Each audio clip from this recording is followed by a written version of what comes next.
And welcome to the ThroBak Guitar Lounge Podcast, episode 41. 41. We're creeping up on 52. That'll be 1 year. I know. That'll happen sometime in, I think, the second week in May. I was looking at the schedule.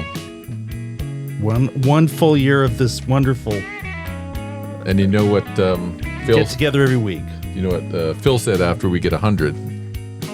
We'll be binge watchable. That's what he said. Once you get 100, people start binge watching. Or it's 100 episodes. 100 episodes. We got more than 100 people. We hope. Oh, I said people. That's wrong.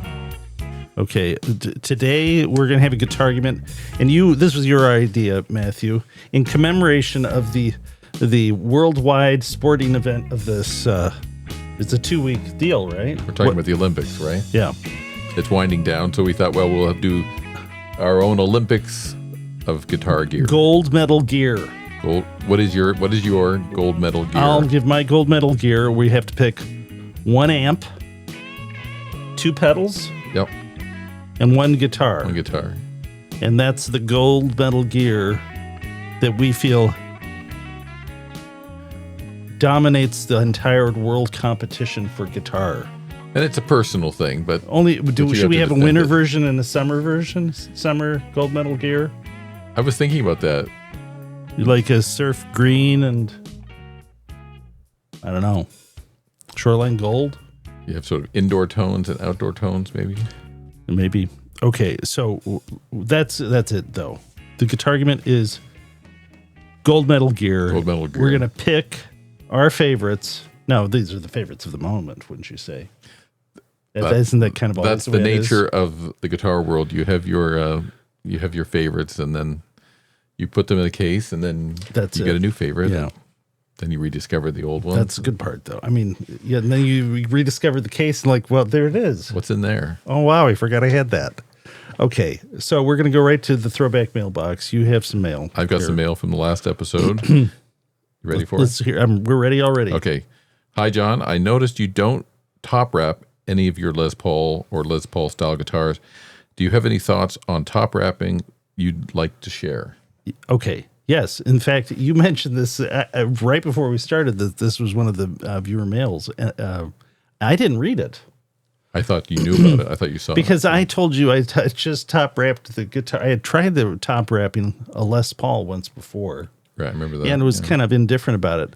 But the Les Paul right here, I top wrapped it yesterday. And you thought I did it because of the viewer mail. Yeah, but I did it because so the idea of top wrapping a Les Paul is it makes it so the break angle over the bridge is not quite so steep, and it makes it feel a little looser, kind of a little easier to bend.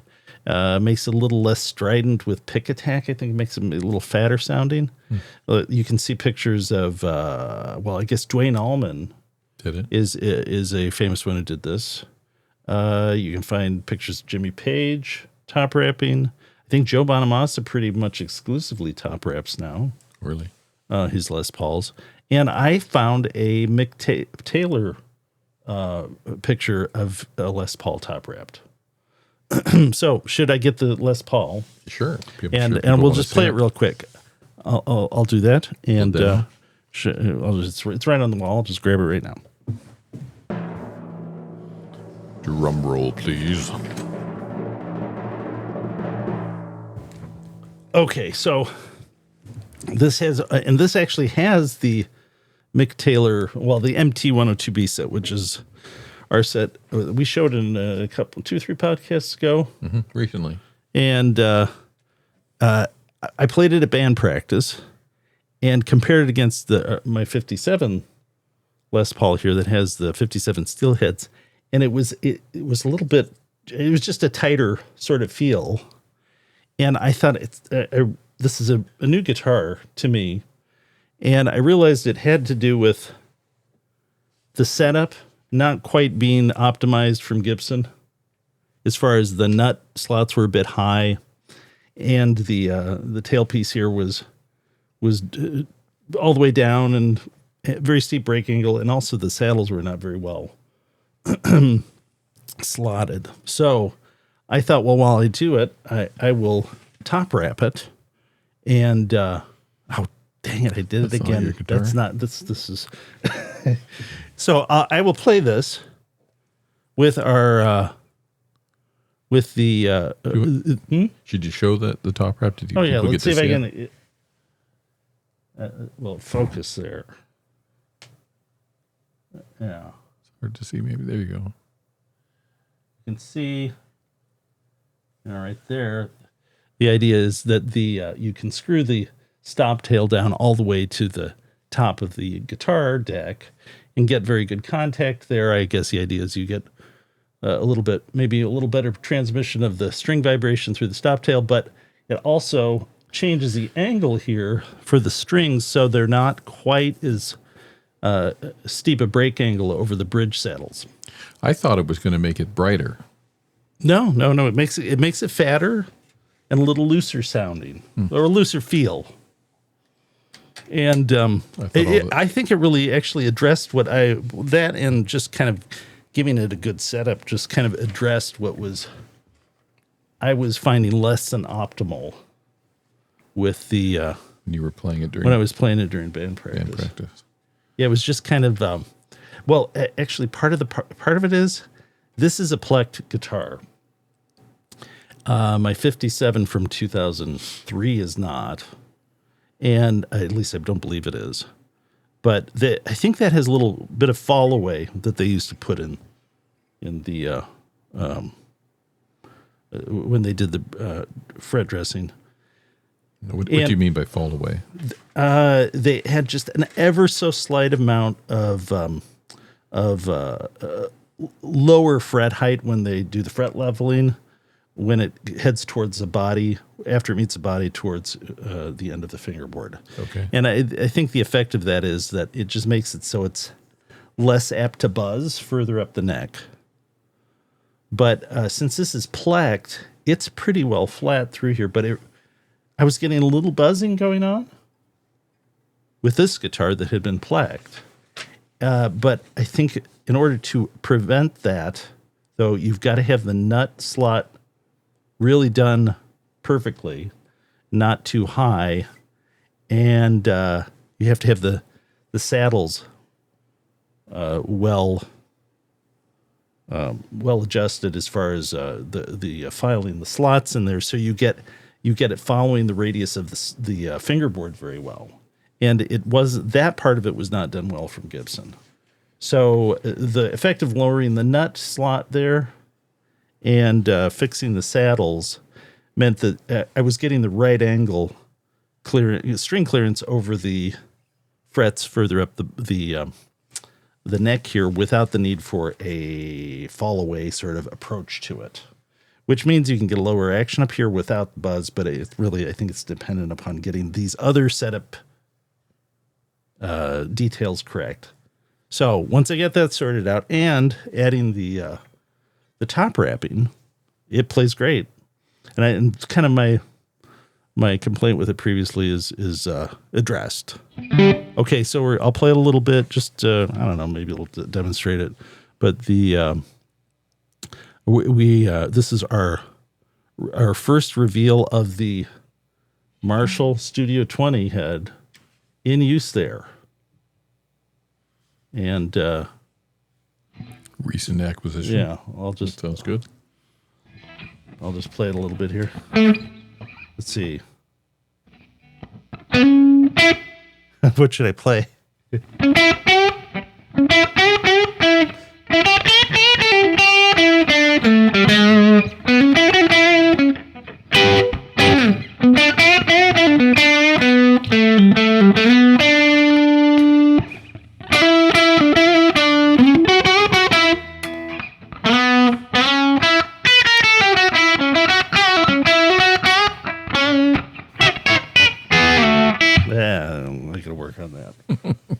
So I'll play some here. Let's see. We'll play this later. What the? I've. Oh, that's how you play it.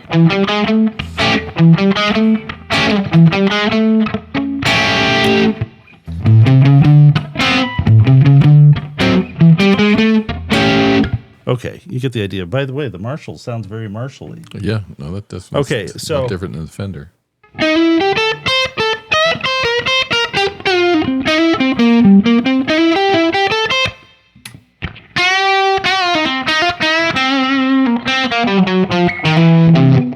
Okay. Anyway, I top wrapped this, and I'm very pleased with it. So, did I answer the top wrapping questions? Or I think I did. The idea is that you get a little looser feel from it. You just want to know what your thoughts are. Yeah, I like it. And I will keep this guitar that way, and I may experiment with some other guitars. And what strings are you using? These are 10 to 46 round core nickel-plated steel, which is what I prefer for a Les Paul generally. And then what do you think the difference is then between this and non-top wrapped? It's non-top wrapped. It was it just felt tighter playing it, and it bends not quite as easy, and this just a little more spiky to pick attack when not top wrapped. Right. And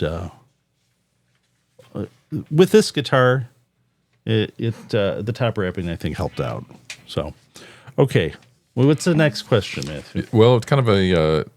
We were talking last week about the perfect guitar. So this viewer is saying his perfect guitar was a new. He just received a new. I think he means 2025 PRS McCarty, and he said he didn't have to do a thing to it. I didn't even need to adjust the string height. Well, good for him. Yeah. Yeah. No, actually, always nice to get new gear. Yeah, I will. This is another thing that was evident comparing this historic reissue to the Heritage Custom Core, is that it really became apparent comparing the two how better set up the Heritage was from the factory than this. And the fret, it's not just the fret sort of polishing is better with the Heritage, but the nut slot depth, perfect. The truss rod adjustment was fine on this Gibson, but perfect on the Custom Core. And also they had the saddles were slotted perfectly so that it matches the radius of the fingerboard. Some of these slots were just, I don't know if they did it with a chisel or what, but it was not filed with a little sort of half moon slot that would really be best for the transfer of the sound. The Heritage, much better done. It's interesting. All these little things add up, obviously, don't they? I know. In fact, comparing it to other guitars, I was like, what is going on with this one? And then I realized it was the simple stuff that made the difference I was hearing. Mm-hmm. And that's actually why I think it does benefit a guitar player to, know how to identify when the nut is slotted well enough, as far as the depth of it and the bridge slots as well. Even if you're not going to do it, you at least know enough to kind of identify what the issue may be, right, to tell a tech. And also, if you're going to start with something to do, those are two things that you can, learn how to do on a cheap guitar. Mm-hmm. And then it doesn't take a huge amount of tools in order to accomplish it. Okay, so the viewer mail was that his McCarty was perfect. Mm-hmm. Well, that's a good. That says something about PRS. They're very well set up. I've got their SE Silver Sky. Yeah, that was perfect from them. And you've got a US one too. A what? I've got a DGT. David Grissom. That is kind of, I purchased in sort of a state of it's not quite disrepair. It's just not assembled. It's fully, and I still haven't set it up. I need to give to somebody who knows how to set up the trem. I know that there's some trick to that, so I'll do that sooner or later. Okay, so we're going to go on to pickups of the week. Pickups of the week. Should Well, should I play? Well, you know what? In fitting with the gold, the gold metal gear, gold metal gear, I will play a gold top because this is my choice for the guitar. Okay. So let's get your bass. I'll get the gold top. Okay. And I will play it through the Marshall, and you will play the bass. We will be right back. Okay. We're back, and let's. Matthew, you've got your bass there. The bass there. Mm-hmm. I've got the golden guitar. This has 57 SteelHead pickups in it. We have played this before. Mm-hmm. These are very popular right now, for good reason. I've been playing this at practice, and I love this thing. I mean, I love the guitar before, but it's super. I will describe it as there's something that these do very well that makes it really great for blues, and that is a lighter pick attack, cleans it up very well, but it still maintains the volume. Right. That's how I would describe it. And so we'll play this through the Marshall there, and people can get an idea of what it sounds like. Previously, we were playing it through the Fender with a ODR1, but we will play it through the Marshall now instead of the Deluxe Reverb, and people can get an idea of what the what's going on with that. This is direct. There's no overdrive. You're not using this is just the amp. Yeah, I don't know. Should we tell people what the amp settings are? So the normal and the bright channels are jumpered. Presence is about 3.5. Bass is 5.5. Middle's at 5. 5, yeah. Treble's a little like 3 3/4. High, the treble channel is at. It's about 4. A little under 4, and the normal channel is at 6. So this is what you get from that. For the bridge, and for the neck, you get.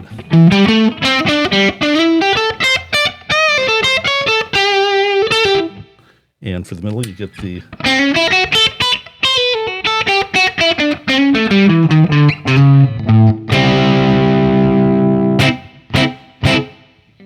Okay, should we play? Yes. Okay.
Well, very good.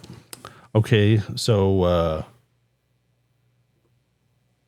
should we talk about that? No, the Marshalls are cool. It sounds fairly good. I like it.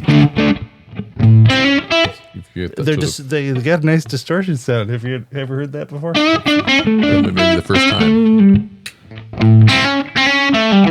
Yeah. Okay. All right. So We're not set up right now. You can't just A/B it, can we? no, I think I'd have to have 2 aux boxes. Oh, you would need 2 aux boxes. I think so. I'd have to have a bunch of switching something or others. Yeah. But okay. All right, let's put the guitars away and we will go to the Guitargument, and you will find out what our gold medal gear is. Mine. With the gold And medal winning gear. And Matthew's. Are we going to argue with whether we both agree on the choices? No, we have to have a friendly argument. Okay. All right. We'll be right back. All right, Matthew, we're back. And we thought about this. We have to be holding the guitars that are part of our gold medal gear choices. Exactly. So we're going to. Oh, you're revealing it already. Sorry. Okay. Okay. Should I start? Yeah. Okay, we're going to do 5 minutes, and we will start. Let's start with guitars. Yes. Okay. All important guitars. Okay, so let's start now. All right, there we go. Okay, so I maintain that you must have to begin a gold medal gear setup is a guitar that I think has to be gold. So I'm choosing, not surprisingly, this wonderful 1957 reissue gold top that we just heard. That has the black plastic on it, ThroBak M69 rings, but a lower output P.A.F set in this guitar will allow you to cover a very wide range of guitar styles, particularly this 57 SteelHead set. Low output, but still fat sounding. And coupled with a Les Paul that is in the lighter end of the range, but not too light. I think you need to have it. My personal feeling is 8.5 pound range, a little heavier is a sweet spot. You can find great guitars that are a little less than that, a little more weight than that. I prefer the 8 pound range. Okay, so that is my gold medal choice for the guitar. Matthew, let's see yours. Okay, my gold medal choice is this. I can see the end of it. Well, it's a Fender. It's a Fender. It's a Fender Telecaster, but it is a Fender Baja Telecaster. These are no longer made. These are just continued. You can still, I guess, find them used, but it's I prefer the rosewood neck, and it has an alder body. Now this is not my exact guitar. I have mine. one. This is John's, but I have one that's in candy apple red, which is very nice. It's a little heavier than this, but it's the real secret I find with this is the sort of 4-way switching, and it has the, what do you call that? S1 switch. Yeah, that changes the phase. Yeah, so relationship between the pickups. So with on the volume knob, a little switch. If that's on, it's engaged, and when it's in that position, all the way to the front, it's to me that's the best sound. Okay, I'm not going to argue with you with this. So this would not be my first choice, but this would be certainly. I think it's you have to have. There has to be 3 guitars. You need and this 3 would guitars. be one of them. But if I'm limited to one, it's going to be the Les Paul. But I agree with this. In fact, this is one of the few guitars where I get them. I have purchased 3 of these over the years, and 4. 4, I think. Yeah, you own one of them. I bought one, and I have not felt that. I have felt the pickups in these are just perfect for these guitars. I do not feel the need to switch them. Yeah, they really cut through, like especially. And I must say that with just the Rosewood, the 5001, they don't. It's not the same pickups. It's not the same. And those are not as good as the 60s. The 50s one, I have a 50s Baja. Those have to go. Those pickups came out of that guitar, but they're not as good as these. Really? Yeah. Have you already switched them, or you? I did switch them. Yes. What they have in the 50s Baja is an A3 bridge pickup that has a cardboard spacer somehow, for some reason, between the bottom of the plate and the I don't know if it was a cardboard spacer or if it was like I think it was maybe it was a double stick sort of adhesive. Anyway, it's a strange pickup that doesn't sound that great in my opinion, but these sound very good, and they're just the right amount of microphonics still. Okay, so, but I really find like I really like the out of phase position where it's all the way forward. The other positions are great too, but that one I just find it really kind of sounds interesting, and it kind of cuts through when you're playing, and it just sort of a inspirational sort of sound. Okay, I gotta revise my perfect choice here.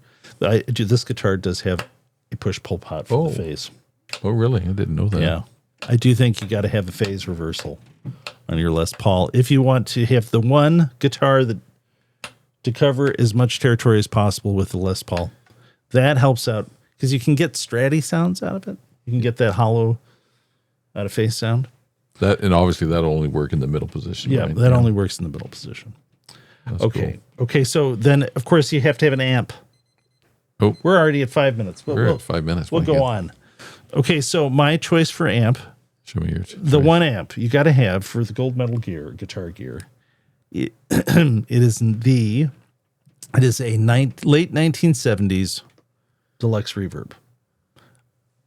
It'll work great with Les Paul without any modification. You don't need to get rid of the bright cap on this thing. They're fatter sounding. It's down here. We're talking down here. It's got vibrato. Don't need a pedal for that. It's got reverb. Don't need a pedal for that. I do like to have these I do like the mod where you have the negative feedback loop switchable. I did mod this to have reverb on the normal channel, but honestly, it's not I don't use it on this amp. The normal channel, vibrato channel, is perfect for both a Les Paul, Strat, and Telecaster. But I'm just talking about. Okay, Matthew, what's your amp choice? I haven't got a picture of it, but my one go-to amp would be I have it's a valve train 50s sort of styled Princeton amplifier. So it's very simple, and it's in a larger cabinet. It's in a it has a 12-inch speaker in it, which was kind of unusual. Those I got that amplifier rather at Elderly, and usually it just comes with an 8-inch Weber speaker, but this has a 12-inch. Just little. I think it has a like a 50s deluxe style. I think this is a bad choice. I will argue with you on this. No, the reason it's a bad choice is you cannot gig with that amp. I don't think it would have to be very small. It's pretty loud. The deluxe reverb would handle any guitar, Les Paul or Fender. It can, and it is 5 watts technically. It's 166. You couldn't do it. It's not low end. It's not going to hold up. So that I find the immediacy of it though. Choice. I really like this the kind of directness of it. Like when you're playing, it's like the reproduction from the guitar to the amp is very kind of quick. You couldn't gig with it. See, this is where it falls apart. Maybe well, at home. Hang on. Or if it was mic'd, maybe with a PA. Yeah.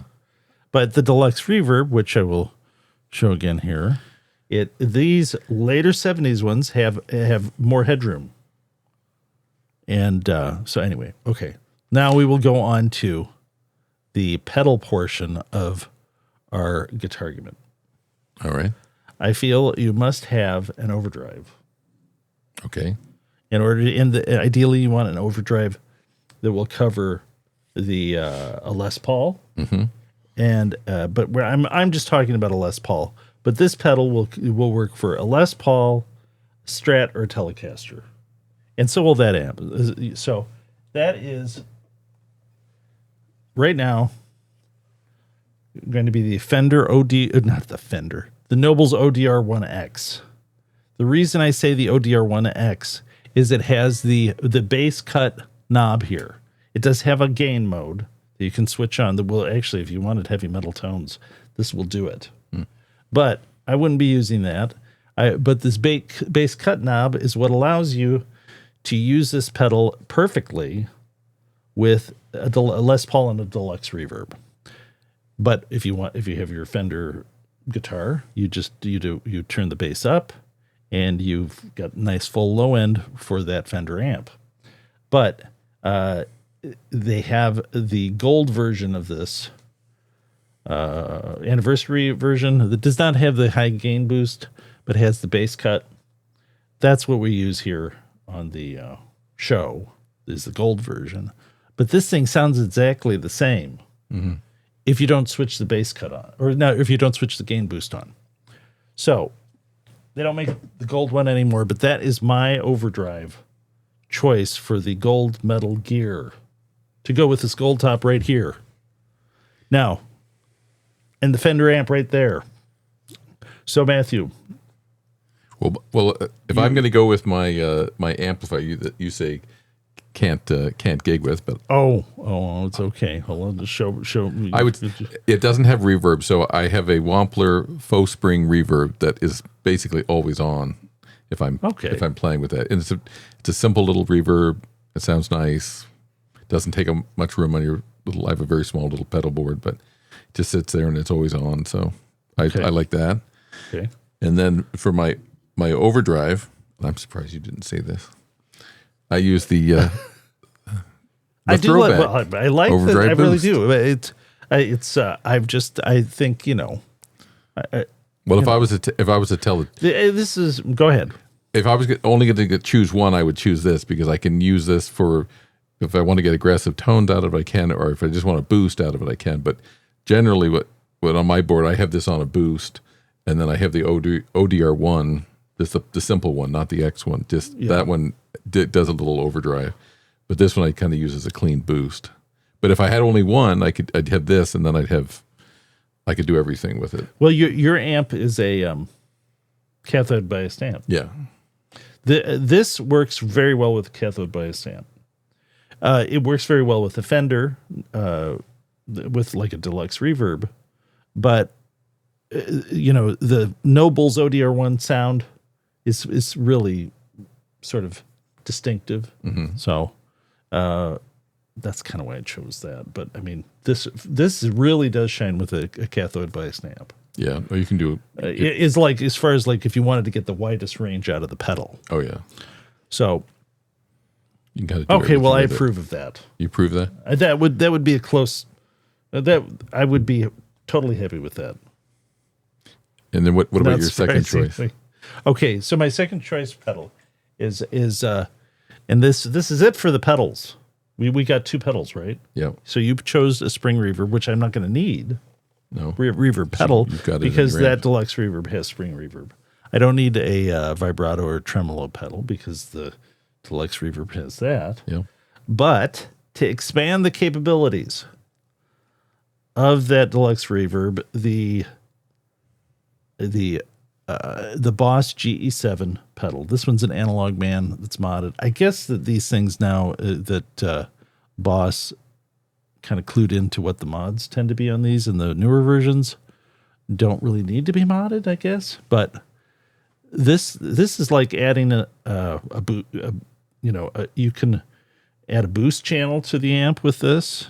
You can you can use it to tailor your tone for let's say you just wanted to get a little different EQ for the neck pickup. You could use it for that.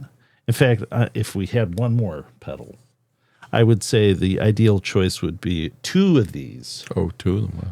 Because it expands your options when it comes to either EQing for a specific pickup position, or if you had a different guitar. If we had another guitar, let's say we didn't have to pick one guitar, and you had a Strat and a Les Paul, or a Telecaster and Les Paul, you could have one pedal set up for EQ for the Strat, and the other pedal EQ set up for the Les Paul, or one acting as a boost, and the others acting as a EQ just for one of the guitars, and the amp EQ'd for the other. So it just like that pedal makes a lot of sense when it comes to making it flexible. That was sort of encompassed the cool down, wouldn't you say? I think it did. Okay. So what do you think? You think the answer, though, is ultimately you can't really just live. Well, I guess you can. You will always be kind of desiring. I think it's always shifting. I think it's the other guitars. I think it's always moving. And what they have to offer. It's kind of what you're listening to, what you're into presently, and then you're sort of evolving maybe as a player, and then you're, that's what sort of killed me too when I first got I got a Strat, and then it was like, oh, I don't need another guitar, and then you pick up another guitar and realize, oh, this makes you play differently. This sounds totally different. So I actually find that I will tend to play guitar for months. Like I'll play a Strat for months. And then I'll be like, well, that's like, I'll do it in band. Have you noticed that band practice? Like, I'll play a Telecaster for months. That's right. I'll play a Strat for months, and I'll play a ES335 for months. I'll play a Les Paul for months. I mean, right now in the Les Paul, you're in the Les Paul phase. Yeah. Maybe it's with the moons. But you think it's could be the phase of the moon, or it's some sort of astrological. Some kind of seasonal thing. Yeah, maybe it is. Maybe the star. It has to do with the stars and constellations. Well, we've got some. We've had a thaw here in Michigan, but it's been very cold, very sort of oppressive kind of weather for a number of weeks, maybe a month or so. Maybe that's why you needed a heavier Les Paul sound. Maybe that's it. I don't know. Makes me wonder now. Okay.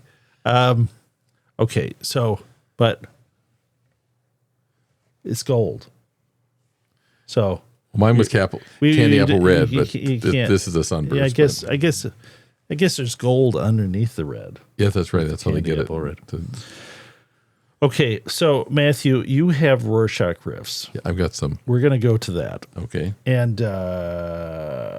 should we let's put away some guitars here, and we have to get another guitar. We'll be back with that, and you can stump the audience and me with your choices of riffage. Okay. We'll be right back. Okay, Matthew is here for his Rorschach Riffs. Matthew, you sent me a text. Well, I sent you a link to an Instagram reel, and it was this pedal. This little pedal is having its moment right now. We've had, how many years is this? When did I gave you this as a gift? I think when you graduated from law school. Yeah, like 2007 or 2000. So this has been around forever. And over the years, it has crept into sort of like the toolkit of some notable national musicians. Yeah, when you gave me mine, it was oriented the other way. Oh, you have the vertical one? I have the vertical one. Okay. And so there was I started watching a reel, and it was a Zach Kuhn reel. He interviews people, and he was interviewing Tim Pierce, and Tim Pierce was actually saying, what's your go-to overdrive? And he said, well, the Nobels ODR1, but he said, I said, I really like the ThroBak overdrive boost. He's liking it. So and to have Tim Pierce on Team ThroBak, that's pretty exciting, really. We'll have to see how long that lasts. Well, he's a guitar player. Everybody, I mean, no, the part of the fun is the variety of stuff available, and the possibilities of tones and options that are available. Oh, sure. No. It would be less fun without that, wouldn't you say? Sure. Okay. All right. So, Matthew, you are going to do your Rorschach Riffs, and you have got... I've got four riffs. I think if I play them well, in my own defense, I'll say my little index finger is like, it's better today, but yesterday it was very kind of like sore. I don't know what I did to it. I banged it on something, but I'm not going to make any excuses. So you're telling us you are making excuses. No, I'm not. No, you're handicapped in the riff department today. No, I should have no problem. But I think if I play them halfway decently, you should have no problem. Okay, These so are well known riffs. Okay, and the guitar you are holding again. This is the Heritage H150 custom core. And again, I will say this again. I don't really hear this from other like if you hear gear reviews of this stuff, you do not. What you'll often hear is like this thing is the custom core is compared to like a historic reissue, and it stacks up very well. But you don't actually hear that it's better. That in some of these ways that I kind of, I don't know if this is true, but if you're a YouTube podcaster that relies on gear to review, which we are not here, I assume you have to be aware of like what you're kind of you don't want to foul the nest when it comes to getting more gear from a major manufacturer. Anyway, my experience with this right now is that I have these a couple of these custom core guitars, and I bought several of the historic reissues, and these are set up so much better, the custom cores, and so you're getting static. The dry weather in here is... I just touched the back of the control plate. That's a little... Am I getting static? You're statikier than me. A little bit of static. It's kind of dry in here. So anyway, the upshot of this is, if I'm finding that with the historic reissues, I can get them to play and sound great, but I've got to work at it. And it's not costing me any money because I know how to do it, but it's costing me time. And if you didn't know how to do it, it would cost you money. And these do not need that. They are set up really, really well from the factory, and I think you have to calculate that into the price when you're getting these things. Not only these are a very good value, just the guitar alone, and you're getting a great guitar, but I think you're getting more time into the setup with this than the historic reissue. Just letting you know on that. So if you're and you're not getting paid for to say that. I'm not getting paid. No. In fact, and I picked this up from the Heritage Factory, so I know this is how it came from the factory. Right. There wasn't, and I bought the historic reissues from a large, sort of online retailer that's been very good to work with, but I don't think you're getting the setup from them. You're getting the factory setup with both these guitars, is my point. So, the setup from the factory, from the Heritage Factory, is way better with this. Just no question about it. And that's real money, sure, to do that. Okay. So you've got the four riffs. I got 4 riffs. And I got my notepad here, and we're going to hear the riffs. Okay. Here we go. Anything we should know? Genre? Rock. Era? Let's see. Are these Marshall-centric? Or did I pick the wrong answer? Most of them I think would be Marshall kind of centric, I think, and maybe probably a Les Paul or custom. All right. Well, that maybe is too much info. The Les Paul custom. Well, I think one might be P90s. We'll figure it out.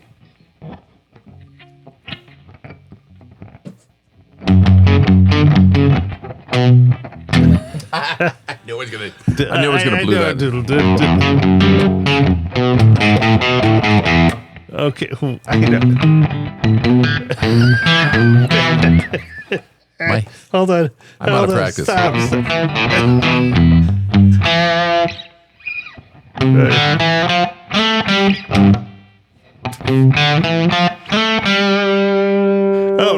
Okay. All right. I'm gonna go easy on this last Okay, one. go ahead.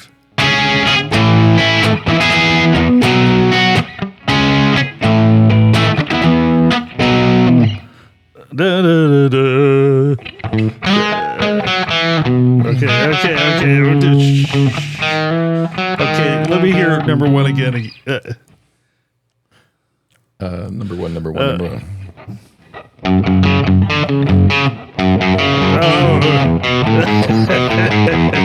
Wow, you're expanding you're going out on you're breaking new ground on the riffage. That's what I'm trying to do. There's more riffage. You're taking on the big names. Once you get the hang of that, but right out of the gate, it can be a little difficult. But you got to get it into your head. You need the. Okay. So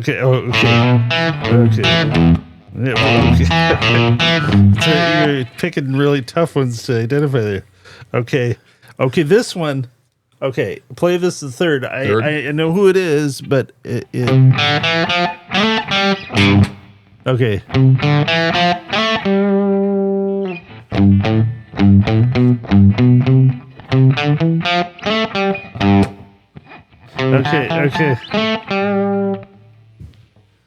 That's not really how the guitar part goes, though, is it? I think the guitar part kind of buried in there. It's more the bass part. The guitar part is more sort of chordal in nature. I know who it is. It's okay. All right, and the last one. Play the last one. Shall I maybe I'll just try to do the riff and I'll do the chords. So let's see. Hang on. Are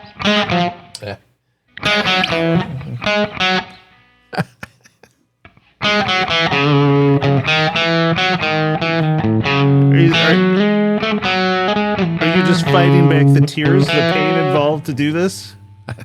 Seriously, I'll do the chords. I'll do the chord part of it.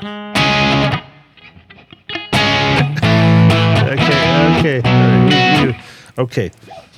The first one is Crazy Train. That was my attempt at with Randy Rhoads and Ozzy Osbourne. Right, 1980. Okay. Second one is Aerosmith, Walk This Way. Yes, it was. Big surprise there. The third one is Led Zeppelin. Right.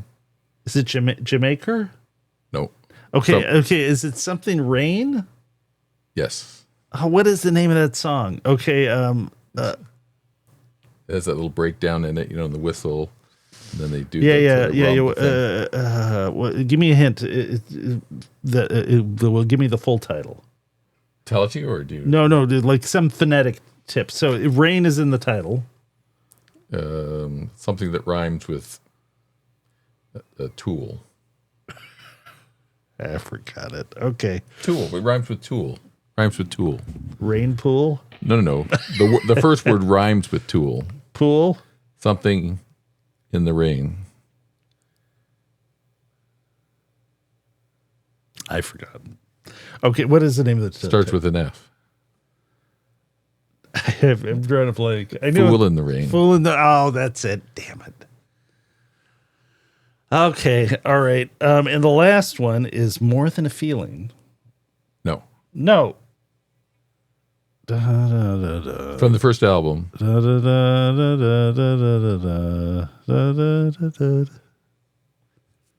More Than Feeling is dun, dun, dun, dun, I know the song, obviously. You do it. Yeah. Hold on.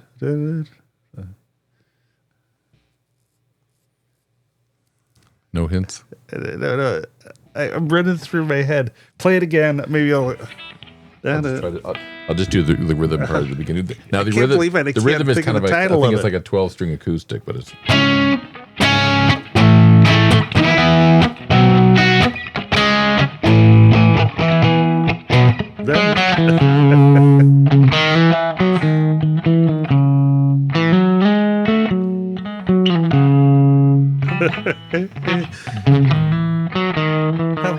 This is embarrassing.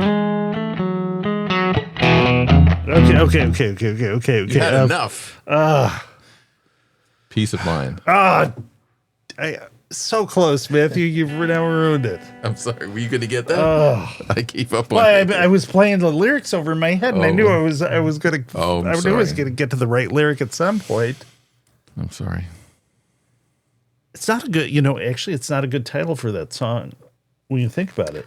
Like the song's very hooky, but it is very. The name hooky. Of the song is not very hooky. No, it doesn't.